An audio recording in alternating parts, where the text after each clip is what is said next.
안녕하십니까. 안녕하세요. 마태복음 2장 13절로 23절까지의 말씀입니다.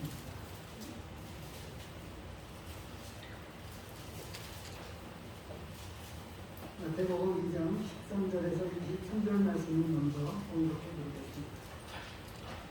그들이 떠난 후에 주의 사자가 요셉에게 현몽하여 이르되 헤롯이 아기를 찾아 죽이려고 하니 일어나 아기와 그의 어머니를 데리고 애굽으로 피하여 내가 내게 이르기까지 거기 있으라 하시니 요셉이 일어나 밤에 아기와 그의 어머니를 데리고 애굽으로 떠나가 헤롯이 죽기까지 거기 있었으니 이는 주께서 선지자를 통하여 말씀하신다.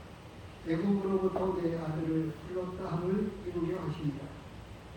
이에 헤롯이 박사들에게 속은 줄 알고 심히 노하여 사람을 보내어 베들레헴과 그 모든 지경 안에 있는 산의 아이를 박사들에게 자세히 알아본 그때를 기준하여 2살부터 그 아래로 다 죽이니 이에 선지자 예레미야를 통하여 말씀하신 바 라마에서 슬퍼하며 크게 통곡하는 소리가 들리니 라헬이 그 자식을 위하여 애곡하는 것이다.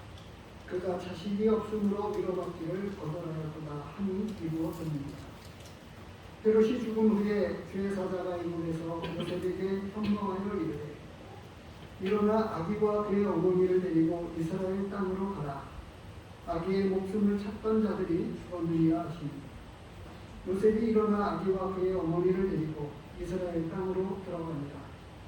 그러나 아켈라오가 그의 아버지 헤롯을 이어 유대의 임금됨을 듣고 거기로 가기를 무서워하더니 꿈에 지시하심을 받아 갈릴리 지방으로 떠나가 나사렛이란 동네에 가서 사니 이는 선지자로 하신 말씀에 나사렛 사람이라 칭하리라 하심을 이루려 합니다. 오늘 이 13절에서 23절 말씀을 가지고 나사렛 예수 그리스도라고 하는 제목으로 이 말씀을 나누겠습니다.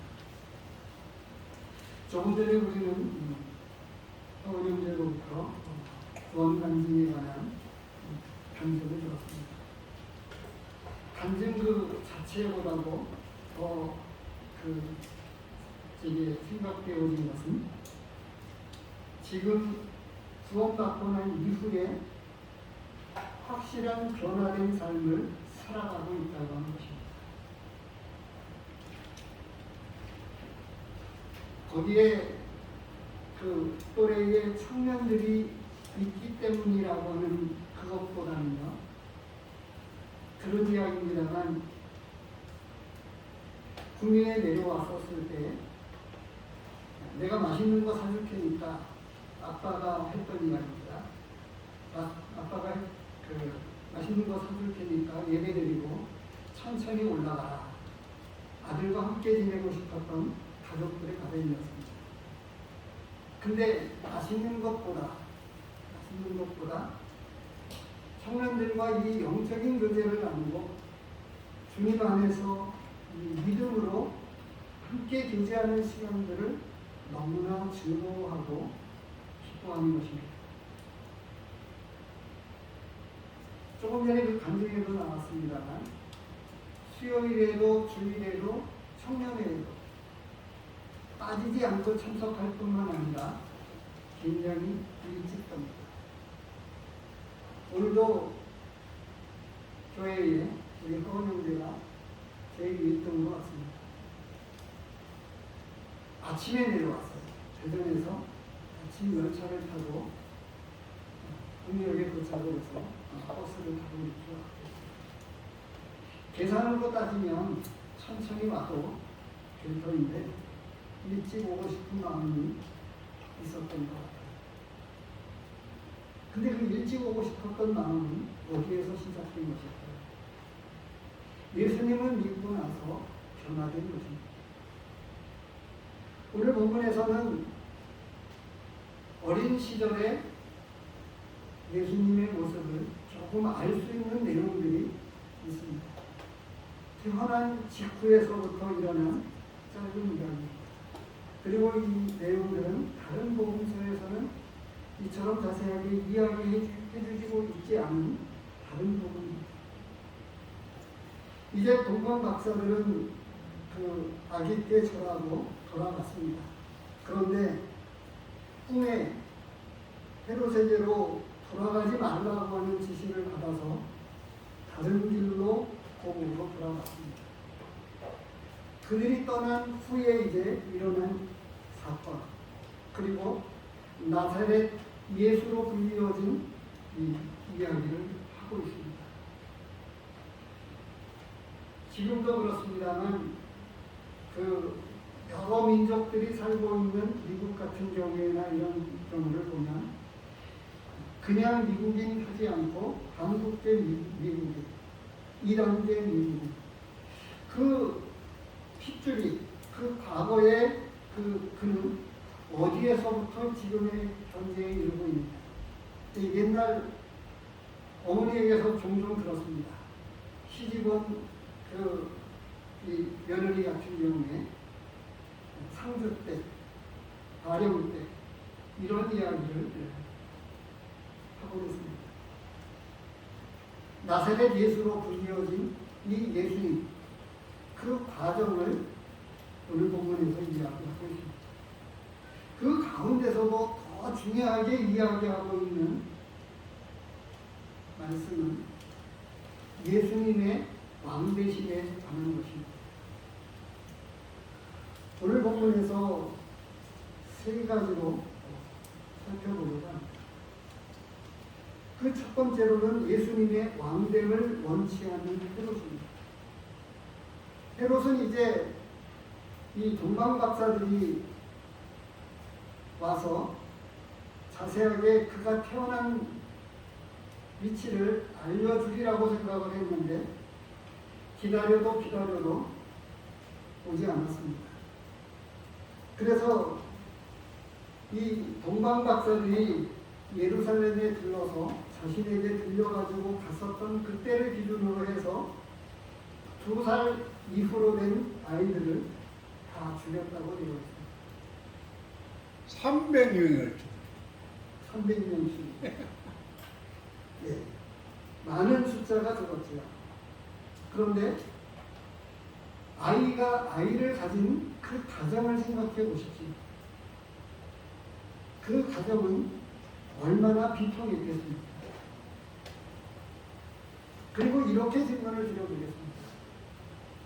헤롯은 무엇이 그렇게 두려워서 아이를 다 죽여야만 했었을까? 2살 밑으로 된 아이를 다 죽여야만 했을까? 자기 왕권이 없으니까. 자, 보십시오. 지금 현재에서도 그렇습니다만 현직에 있었을 때하고 현직에서 물러났었을 때하고는 천양지차입니다. 현재 권력을 가지고 있는 헤롯이 약간 두려움을 가질 수는 있어요. 그런데 그 정적이라고 이야기할 수 있는 대상은 악인입니다. 유대인의 왕으로 태어난 악이었습니다. 아마도 두려움을 느끼게 만들었던 것은 동방박사들 때문이었을지 않을까 하는 생각이 듭니다.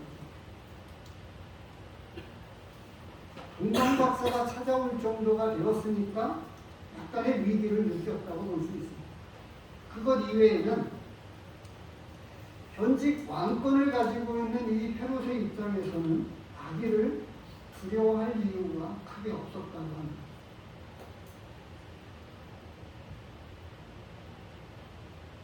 찾지는 않겠습니다만 시간을 지금도 많지 않기 때문에 예수님이 마지막 십자가의 처형을 당하시고 쓰여진 죄패를 기억하십니까? 무엇이라고 기록되었죠?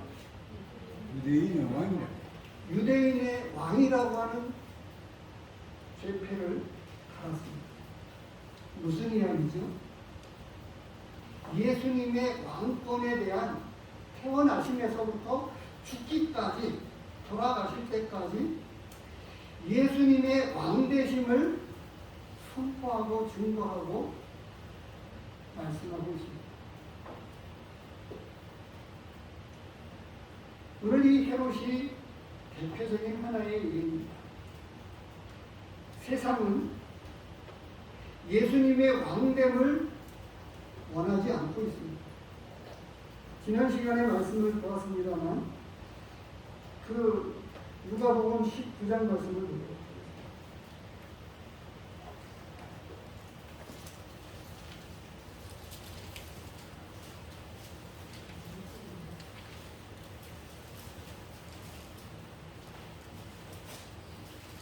그 9장 12절에서부터 기록된 이 말씀 가운데 비유로 하신 말씀보다 그 핵심적인 14절 말씀만 보았습니다만 13절에서부터 14절 중절을 보겠습니다. 15절까지 보겠습니다. 그 종 열을 불러 은하 열문화를 주며 이르되 내가 돌아올 때까지 장사하라 한다. 그런데 그 백성이 그를 미워하여 사자를 뒤로 보내어 이르되 우리는 이 사람이 우리의 왕됨을 원하지 아니하나이다 하였다. 귀인이 왕위를 받아가지고 돌아와서 은하를 준 종들이 각각 어떻게 장사하였는지를 알고자 하여 그들을 부릅니다. 이 비유의 말씀을 통해서 우리의 왕됨을 원하지 않다. 오늘날에도 그렇습니다. 창세기서부터 시작된 이 선악과의 얽힌 이야기에서부터 하나님의 권위, 이것은 그때로부터 도전을 받았고 반역을 피했던 아담으로부터 지금까지 시작이 되고 있습니다. 우리는 예수님의 여러 그 모습 가운데에서 우리의 주되심을 이야기하고 우리의 죄를 위해서 십자가에서 못 박혀 죽으심에 대해서 알고 있지만 또 믿고 있지만 또 다른 한편에서 주님의 왕권에 대해서 생각해 주십시오. 주님은 끝까지 자신의 왕권에 관해서 여러 곳에서 말씀하고 있습니다. 요한복음 말씀을 보도록 하겠습니다.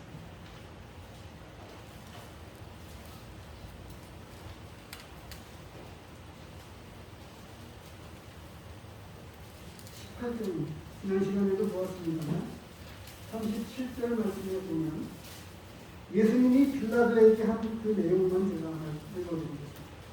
내 말과 같이 내가 왕입니다. 내가 이를 위하여 태어났습니다. 이를 위하여 세상에 왔나니 곧 진리에 대하여 증언하려 합니다. 무릇 진리에 속한 자는 내 음성을 듣습니다. 진리에 속한 자는 내 음성을 듣습니다. 주님의 왕됨을 위해서 태어났고 이를 위해서 세상에 왔다고 말씀하고 있습니다. 그러면서도 주님은 자신의 왕권에 대해서 그 권위를 조금도 행사하지 않으셨어요.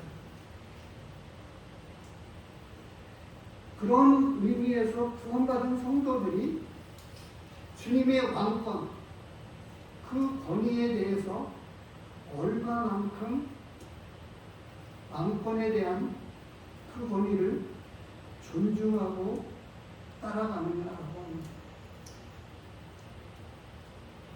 지금 그 반대편 측면에서 헤롯에 관한 이야기를 우리는 보고 있습니다.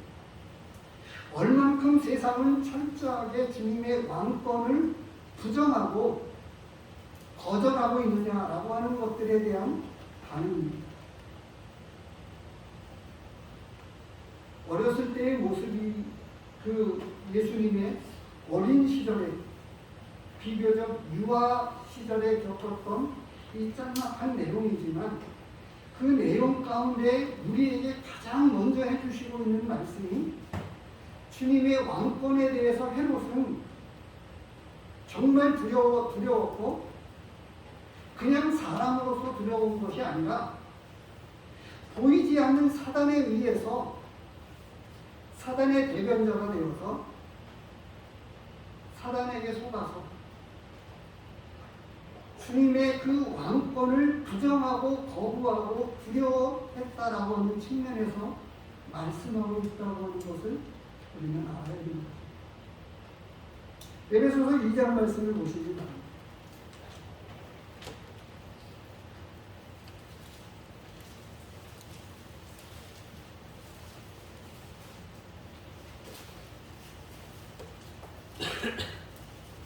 이 절 말씀에 보면 2장 2절에 그때 너희는 그 가운데서 행하여 이 세상 풍조를 따르고 공중의 권세 잡은 자를 따랐으니 곧 지금 불순종의 아들들 가운데서 역사하는 영이다. 악한 영이 공중의 권세 잡은 자라고 기록되고 있는 대로 문화라고 하는 이름으로 세상에 보이지 않는 이 악한 영이 이 세상을 다스리고 있습니다.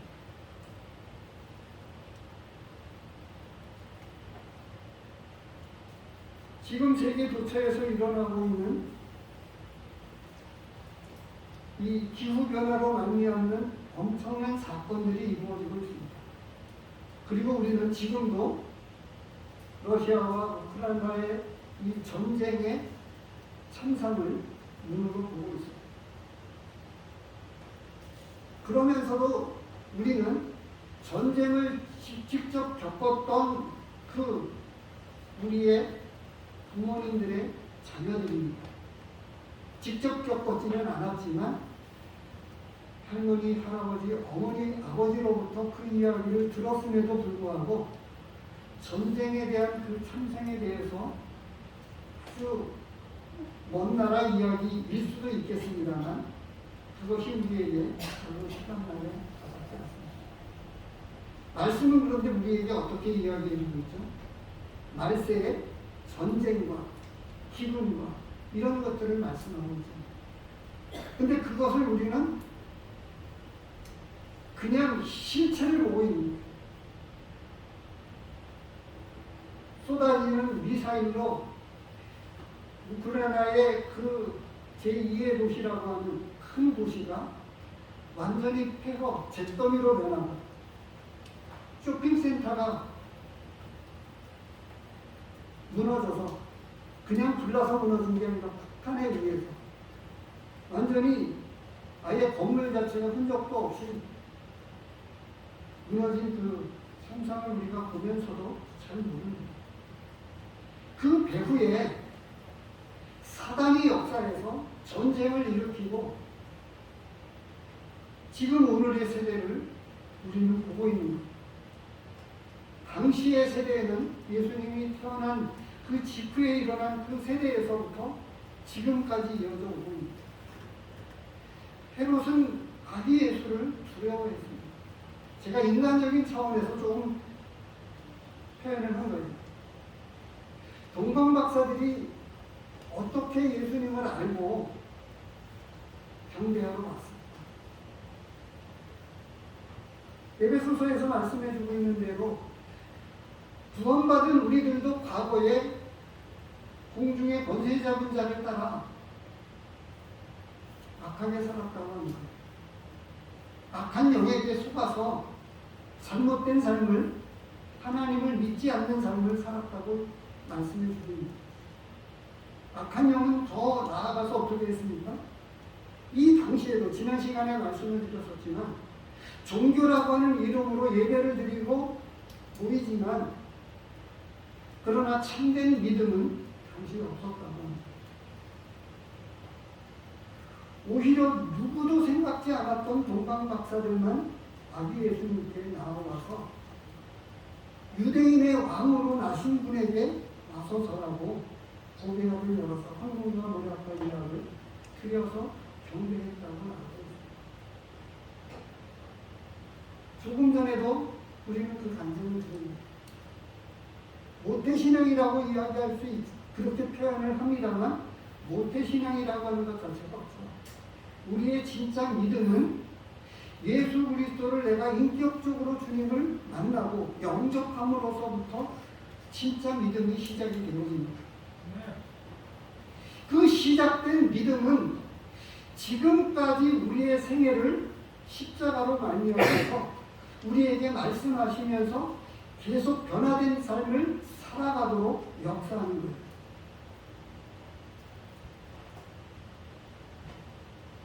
마칠 때마다 제가 이 찬양을 부릅니다만 예배 찬송가 몇 장이죠? 519장이었던가 79장이었던가 이 찬양을 불러보면 우리 돌아가신 나 때문에 십자가에 못 박혀 죽으신 주님을 위해서 살겠다고 하는 이 찬양을 드리지 않을 수 없는 겁니다. 그런데 여전히 예배를 드리지만 주님과는 별로 상관없이 산다고 하면 주일날 예배는 드리지만 매일의 삶 가운데서 하나님의 말씀과는 상관이 없고 하나님과는 별로 상관없는 삶을 살다가 종교적 형태의 의식적인 예배, 종교의식에 참여하는 것으로 하나님을 섬기는 것은 아니라고 하나님의 말씀은 우리에게 말씀해 주고 때로는 얼마나 그것을 끔찍한 범죄를 지어가면서 예수님을 거부했는지 유대인의 왕으로 태어난 그 예수님을 두려워한 나머지 얼마나 많은 아이를 죽였을지 정확한 통계가 나오지 않습니다. 말씀은 구체적으로 표현하고 있지 않습니다. 그런데 그 당시에 2살로부터 태어난 아기까지 정확하게 언제인지 모르니까 아이들이 다 죽었어요. 한 가정을 생각을 해보면 첫 아이가 죽을 수도 있고 둘째 아이가 죽을 수도 있었고 근데 모든 가정이 그렇습니다만 아이가 그렇게 죽고 나면 그 가정은 그 끔찍한 일로 말미암아 아주 오랜 시간들을 마음의 상처를 안고 가정은 큰 어려움을 겪습니다. 세상은 이처럼 주님의 왕되심에 대해서 거부하고 반대하고 또 두려워하기도 우리는 그 가운데서 주님의 왕권을 바로 세우고 그분의 통치 아래 들어가서 순종하는 지난 시간에 보았습니다. 너희는 나더러 주여 주여 하면서도 어떻게 내 말을 듣지 않느냐 이렇게 말씀하셨어요.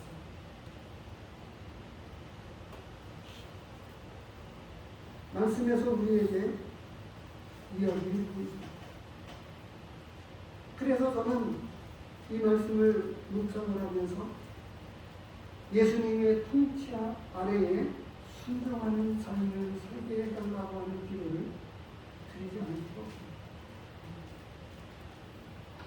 하나님의 권위를 바로 세워서 하나님의 권위가 내 생애, 내 삶 안에 살아있어야 합니다. 하나님의 권위가 내 안에 내 삶 가운데서 어떻게 살아있는지를 어떻게 증거해 주시겠습니까? 두 번째로는 말씀은 우리에게 이야기해 줍니다. 그것은 뭐냐 하면 하나님의 말씀이 이루어졌다고 합니다. 구약에 있는 말씀을 이야기해 주고 있습니다. 애국으로부터 내 아들을 들렀다 함을 이루게 하십니다. 또 18절에서 라마에서 슬퍼하며 크게 통곡하는 소리가 들리니 라헬이 그 자식을 위하여 애곡하는 것이다. 그가 자식이 없으므로 위로받기를 거절하였도다 함이 이루어집니다. 이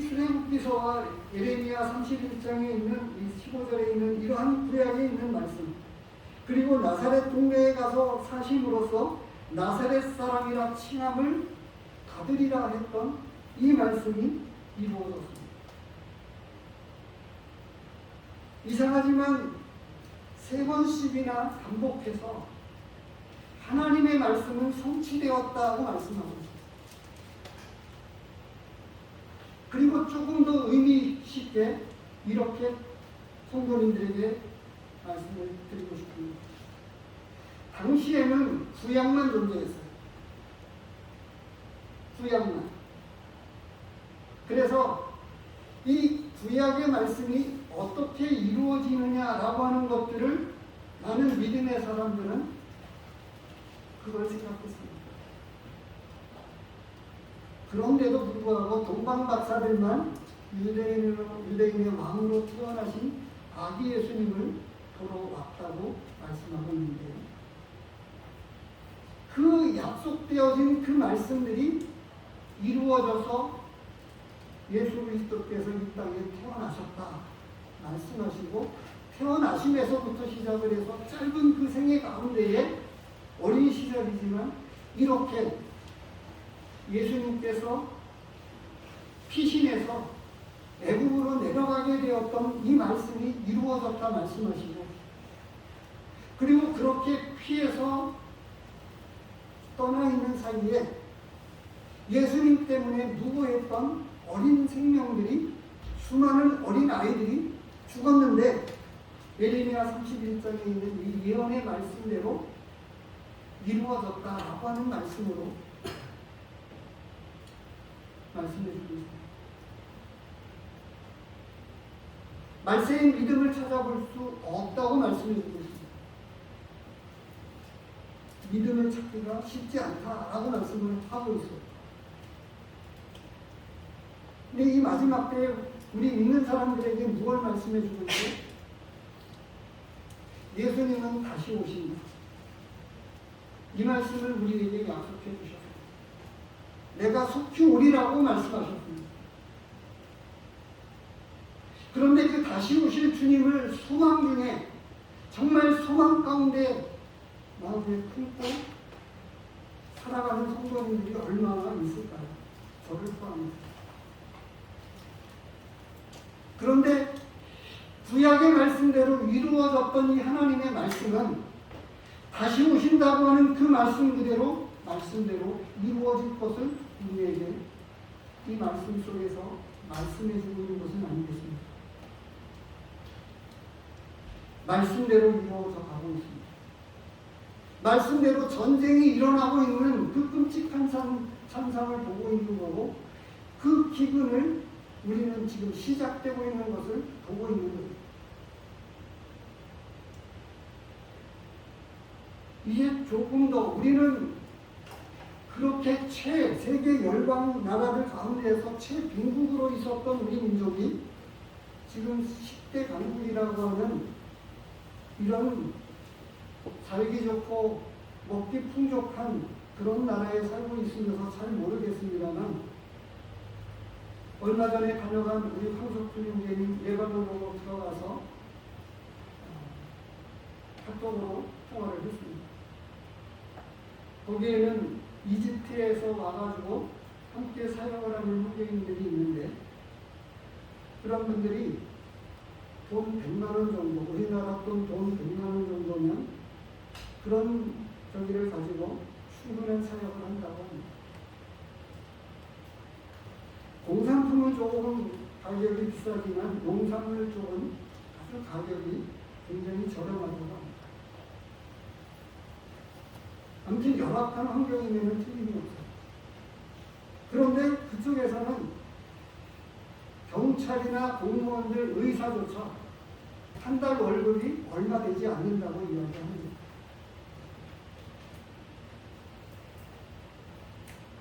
세계는 지금 100불만 가지고도 한 달에 풍족한 삶을 살아가는 사람들이 너무 많습니다. 그런데 우리나라는 그렇지 못하죠. 이미 우리 주변에서 너무나 풍족하게 사는 사람들과 비교를 하고 있기 때문에 북한이나 저 아주 아프리카의 그 난민들이나 열악한 환경 속에서 사는 사람들이 얼마나 못 먹고 얼마나 굶주리고 있는지에 대해서 잘 모르고 있습니다. 먹을 것, 입을 것, 더할 것은 더할 나위 없고요. 근데 이 구약에 예언된 말씀을 하나님께서 이렇게 이루어 가신 하나님은 약속하신 그대로 이 신약을 통해서 우리에게 주신 말씀 그대로 이루어져 갈 것을 이 말씀을 통해서 다시금 말씀하겠습니다.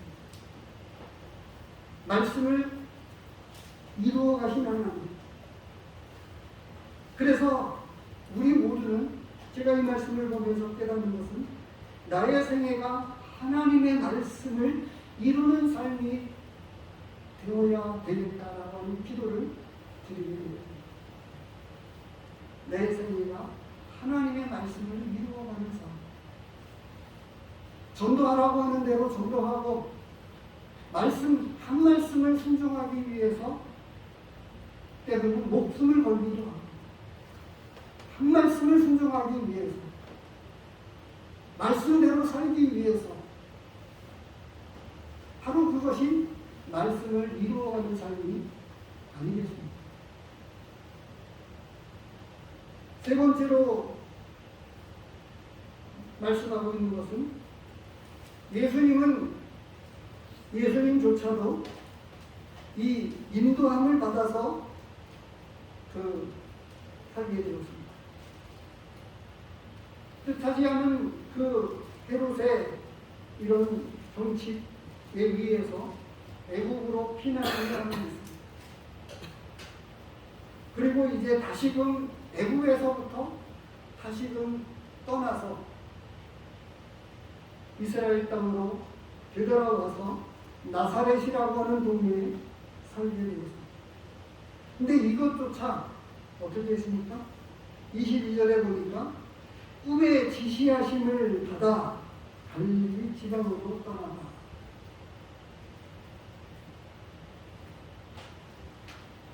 앞에 나오는 동방 박사들도 그랬고 마리아 역시도 마찬가지였습니다. 꿈의 지시를 받았었습니다. 오늘을 살아가는 우리에게는 하나님은 어떻게 말씀하고 있겠습니까? 오늘을 살아가는 우리에게는 성령을 통해서 말씀을 통해서 우리를 인도해 가십니다.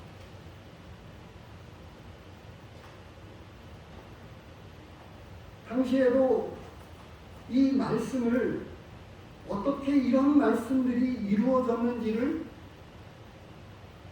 구약의 말씀을 잘 알지 못하면 이와 같은 해석이 나오지 않았을 거예요.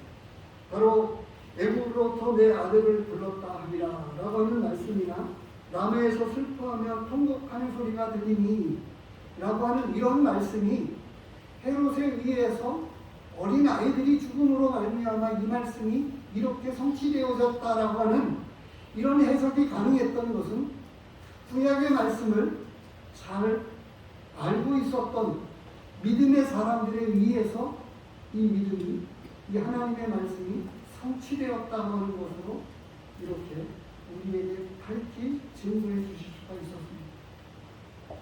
우리 역시 하나님의 말씀을 잘 알지 못하면 하나님께서 나에게 무슨 뜻을 두시고 계시는지, 나를 어떻게 인도해 가시는지 알지 못한다고 합니다. 얼마나 많은 사람들이 종교라고 하는 이름으로, 기독교라고 하는 그 이름 하에 예배를 드리지만 하나님 없는 그 개인의 삶 가운데 하나님의 이 영광과 하나님의 인도하심, 그리고 구원의 확신, 이 세부적인 내용으로 들어가면 깊이 알지 못합니다. 오늘 죽어도 천국에 들어갈 수 있느냐라고 물으면 얼마나 확신할 수 있을까요? 더 나아가서 성령님께서 내 안에 찾아오셔서 말씀으로 나를 인도하고 이끌어 가신다고 하는 하나님의 인도하심에 대해서 경험하고 있느냐라고 물으면 얼마큼 경험하고 있느냐. 그리고 그 내 삶을 그런 인도하신 가운데서 경험케 하시는, 우리가 흔히 듣는 주보에 나와 있습니다만, 그런 간증들이 계속 제가 힘든 이유는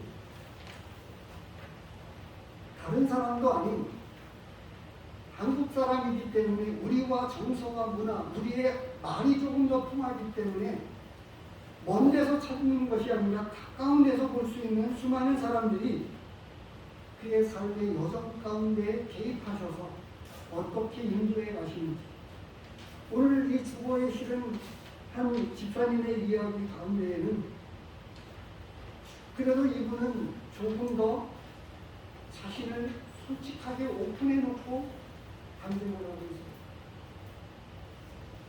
아이의 대학 입시에 맞추어서 그 어간에 남편과 이혼하게 되는 그 과정에서부터 그 간증을 시작하고 있습니다. 끝에 그는 이렇게 이야기합니다. 아직 구원받지 못한 두 아들과 큰 조카의 구원을 위해 기도한다고 말합니다. 이혼과 더불어서 충격이 되었던 그 어려웠던 그 삶을 하나님께서 어떻게 인도해 주셨느냐. 아들이 마침내 전문대학을 가고 편입을 거쳐서 그토록 기도해 왔던, 원래 처음에 가지고 있었던 그 기도대로 원하는 대학에 편입이라고 하는 과정을 거쳤지만 하나님은 응답하십니다.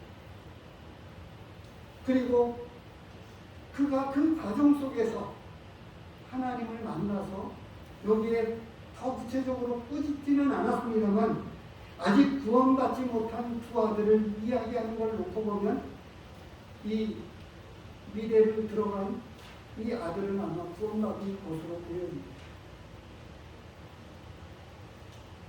하나님이 인도하심을 경험하지 못하는 사람들은 또 얼마나 많이 있습니다. 그 인도하심 속에 고난당한 것이 내게 축복이라고 하는 이런 간증도 함께 나눌 수 있는 이런 분들은 또 얼마나 될까요? 오늘 말씀은 우리에게 세 가지로 도전해 주십니다. 가장 오늘 본문에서 핵심적으로 지난 시간에 이어서 반복해서 말씀하고 있는 것은 예수님의 왕되심입니다. 생애 자체가 주님의 왕되심을 이야기합니다. 무덤에 쓰여져 있었던 그 편말에도 유대인의 왕으로서 그분은 죽으셨다고 배우는 것입니다. 그런데 헤롯은 그런 주님의 왕되심을 악한 영에 의해서 그토록 반대하고 두려워한 나머지 죽이려고 애를 썼지만, 그러나 주의 성령께서 애국으로 피난케 하시고 그리고 말씀대로 이루어지기 위해서 나사렛 동네에 가서 사시도록 인도해 가셨습니다. 두 번째로 구약의 말씀을 하나님은 이렇게 말씀대로 성취하시고 이루어 가시는 하나님을 우리에게 말씀해 주고 있습니다. 아직 남아있지 않은, 아직 이루어지지 않은 그 말씀을 하나님께서는 이루어 가실 것입니다.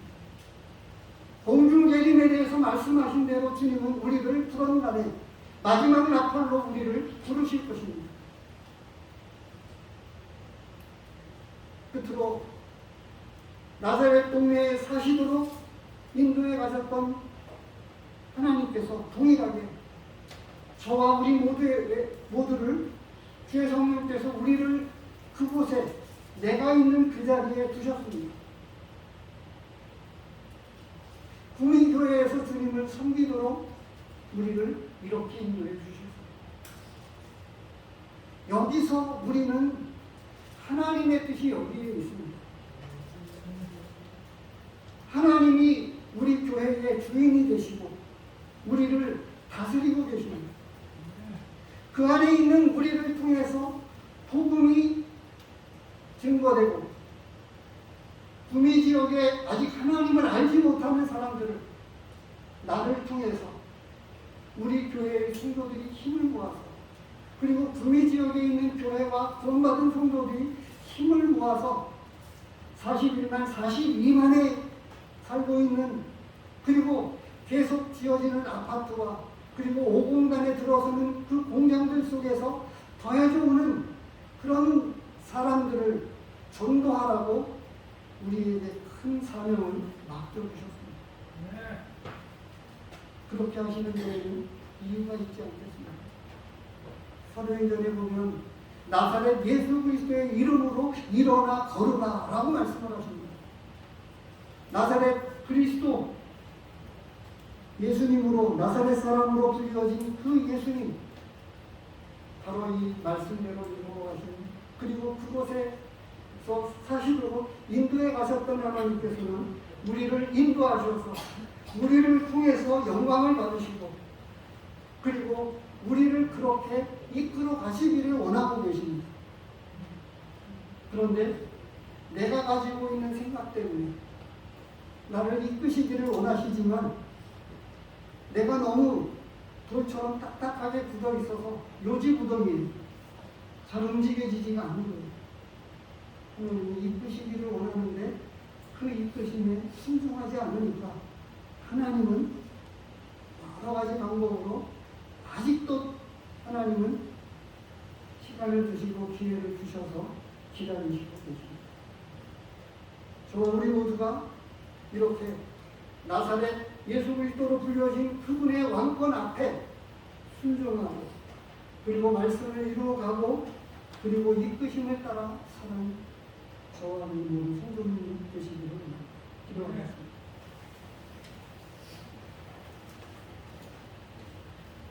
하나님 아버지,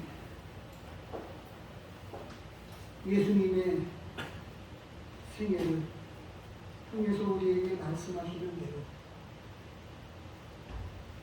주님의 왕권 아래 통치 아래 순종하는 삶을 살 수 있도록 은혜를 베풀어 주시기를 원합니다.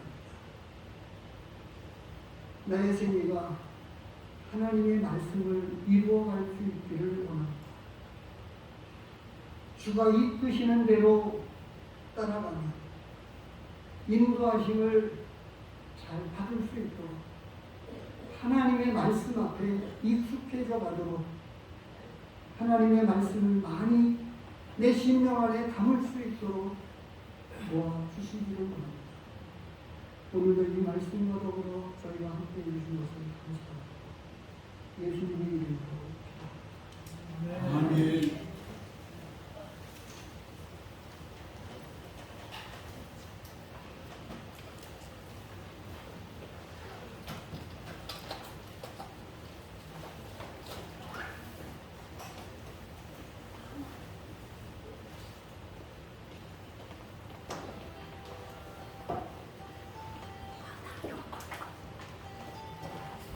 예.